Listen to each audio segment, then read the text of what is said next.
we're making, I'm gonna call it rigatoni or pasta carbonara today, which is lovely fattening. And I just asked my mother, she thinks I'm stupid when I ask these questions. Do you know where pasta carbonara comes from? She didn't know. No, she does know. Tell me. From the people who used to make home. Okay, so They used to be in the mountain, whatever. And they used to take a piece of bacon with them. And they used to bring an onion, whatever, and they made the pasta over there like that. Like Oscar Mayer bacon or like this, pancetta?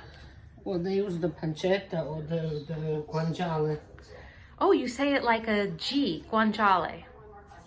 What? You're pronouncing it properly. Oh, thanks. You're welcome. So guanciale is the pig's cheek. It's the pig's cheek, I think. Is that the part of the pig? It's the pig's cheek that that people use it the proper way to make pasta carbonara. And my cousin Albert asked me when I went to pick up the ingredients for this at the store, did I want that? And I said, no, I'll just take the pancetta. So I'm not doing it properly, but that's okay. He has both at the store, Ma. He sells both.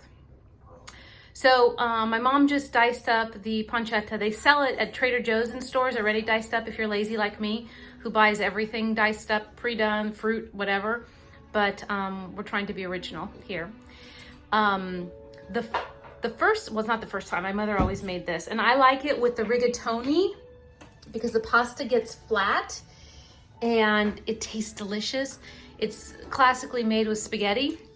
When I was in Italy, when I was 12 years old, I was in Florence with my cousin Elio and his soon-to-be wife, Rosaria, my mother, because my mother was my chaperone.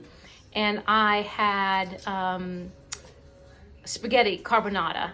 And I think that's where it's made, like that's the city, Mom, for this pasta, right? It was Florence, right, that I had it at? Anyways, I remember it very clearly because we ordered it, and I remember being the piglet that I was, as my cousin Eliana used to call me, a porchetta.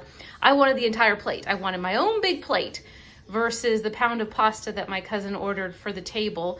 And I think I ended up eating most of it and not wanting to share with anybody. So I guess the selfish part of me also. But I remember that, that situation. And it tastes different made there. Everything's different there. But the one that my mom makes is pretty good also.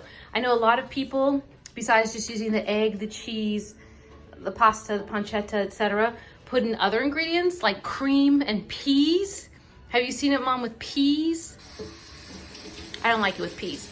The one thing that I may add to mine, but we're not doing today, is sausage. So not sliced sausage, but you know the inside of a sausage, the ground sausage, ground sausage. Sometimes I add that to mine also. It tastes good. So, okay, we're gonna continue getting the ingredients ready, and we'll be back once we start mixing everything together. My sister Lydia is here with her eyes upset with me and crossing her arms, pouting, saying she doesn't want to be on camera. But there she is on camera. So there you are. My mother is cooking the pancetta. Lydia, do you know where pasta, I call it pasta carbonara.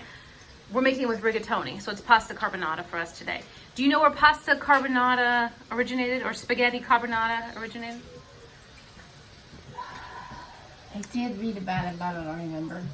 I think it's Florence. Doesn't that make sense? No. Oh my God, I had a big dish there with Elio, and you know how when they eat pasta there, it's one part of the many parts of the meal. It's not just one course. And I remember when he ordered it, I was so upset because it was 1 pound of pasta and I wanted it just for me. I didn't want to share it with anybody. And it was in Florence. So I think it comes from Florence. I'm going to look it up. I don't think so. Mom said about the, you know, the carbonara with the coal. The coal. I think it's people. in the South. No, I think it has an egg. So? It's gonna be from the north. Oh my God. Pasta or spaghetti carbonara, Remember Mom? we were traveling, Mom, we were little, and we stopped at this one place and we had this in a restaurant. Weren't we going north? Yes, Lydia, north. Yeah. See, not no, south. South. Weren't we going south? No, no. It was north?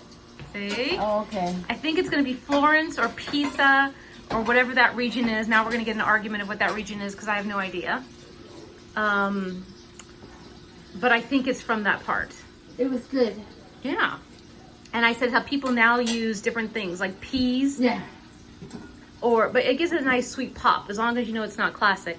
Listen, I put ground sausage in mine with the me too bacon. sometimes. Yeah, it gives it a different taste. Ground what? Sausage. You just break it up in there with the bacon. Exactly. Ma, do you want me to get some spicy sausage from the store? Some links? It's up to you. If you want it, you have to turn that off. I'll be lazy. Is that going to be enough for a pound of pasta?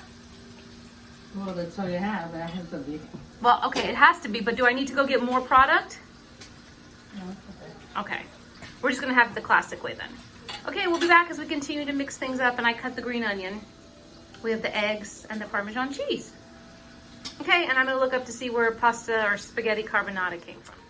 You need to learn to be nimble in this household because we changed the plans, and besides using the pancetta, we ran to my cousin's store and picked up sausages. So my mother cut them and took off their skin. So we have 2 mild sausage and 1 spicy. Ma, do I need to chop it up? Mash it up. Mush it up. So I'm going to mush it up here in the pan, get it heated together, put back the pancetta in it. The water's boiling, ready. And then we'll do this concoction here. And what did I find out by Googling the origins of carbonara? I found out more information to confuse me more. So it seems like it was created in Rome, the Rome area? It said the Rome area, Mom. But there's a lot of stories of different things, of people adding this and that. They even called it cacio con uove. So there's a version made in Naples where egg with pepper together, sort of like cacio e pepe pasta. So who knows? It looks like people just ended up making it everywhere and it doesn't have a home. So we'll make it Neapolitan. So today this will be a Neapolitan dish. That's that. Okay, so I'll help my mother chop that up as opposed to doing the video. And my mother's crazy. She's trying to harm me. I asked her if she Did you puts put the pasta in or no? But did you put salt in the water? I don't know. Did you put pasta in or no? Yeah, we need to put the pasta in. My mom's asking because when Bob's coming for dinner. But she told me to taste the pasta water, like with my finger, to burn my finger to see if there's salt in it or not. So for those of you, if you forget that you didn't put your salt in and it dissolved, you can put a spoon in, Mom. You can put a spoon in and taste it. It tastes it too. I don't think you put salt in. Yeah, she didn't put the salt in. So we salt the water so that the pasta tastes better. So the sausage is cooking. I'm throwing the pancetta in it too now that I took out just so that it wouldn't burn because I cooked it 2 separate times. And then I'm going to mix that up. I was going to say scrambled, but I got 4 eggs and beat them. So we'll see based on that mixture with the cheese, and we have to cook the onions also if we need more. This is the delicious pasta carbonara that I made.